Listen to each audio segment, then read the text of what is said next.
Tension sweat. Who would have believed it? 2 years of getting nowhere. Patients today. 2. A kid from the next apartment house with an infected finger. A pregnant teenager who wanted an abortion. This one he had sent packing without even charging a fee. One patient yesterday, a passer-by off the street with something in his eye. None at all the day before. And the day before that, the repeater. Hallelujah. The guy hadn't yet paid for his first visit 2 months ago. The deadbeats smelled out the new doctors. Even assuming that this character paid, that made the grand total of $30 gross for 4 days. $7.50 a day. Big deal. The rawest office boy these days would turn that down with a sneer. Who would have believed it? 2 years not merely of getting nowhere, but of sliding downhill. 2 years of watching the $30,000 from his father's life insurance shrink like ice on a hot tin roof. It was all gone, and a lot besides. He was over his head in debt. Who would have believed it? Unmarried. No family hanging around his neck, no one to look out for but himself. And he couldn't do even that. It wasn't as if he were an incompetent. He was a good doctor. He had proved that in his residency. But how did you spread the gospel? Maybe I should have set up in Los Angeles, he thought wryly, where some doctors use neon signs and advertise in the newspapers. It was evident now that he had made a bad mistake in opening an office in New York. The yarpers about the shortage of doctors had never tried to make a go of it in Manhattan. Why, there were 2 other doctors in this very building, established men, 7, excluding himself, in 2 short blocks. And this kind of office in this kind of neighborhood produced a chain reaction. The address dictated expensive clothes, perfect grooming.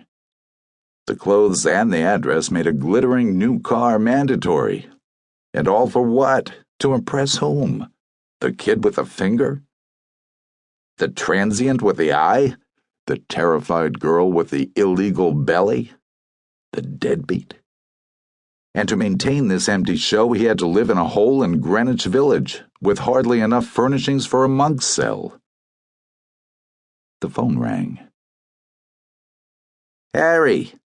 It was Tony Mitchell, all right. Yes, Dr. Brown said. Oh, in one of those moods. What's the score, Tony? He asked abruptly. Dinner at 8 at the Big Dipper. Reservation in the name of Gresham. They lay out the purple carpet instead of the red when you mention it, and purple's my favorite color. So put on your best bib and tucker, Harry.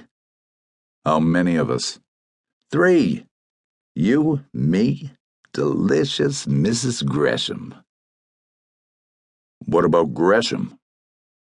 Did I leave the old boy out? Maybe he'll come, maybe he won't. You know Kurt. Business before pleasure. Pleased? I don't know what you mean, Dr. Harry Brown said. Sure you don't, Tony Mitchell chuckled. Look, son, don't horse around with little old me. I'm chaperoning tonight, and I know it, and I know you know I know it. Stop it, Tony. Shall I prescribe, doctor? 4 or 5 vodka martinis and our radiant Karen of Gresh as a chaser. Oops, that slipped out.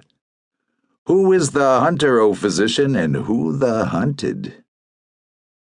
In spite of himself, Harry Brown felt better. Sounds to me as if you've had your 4 or 5 already. And so I have. And so I have. Listen, pal, I've got to go get pretty. See you at 8. The Big Dipper, he thought, as he hung up.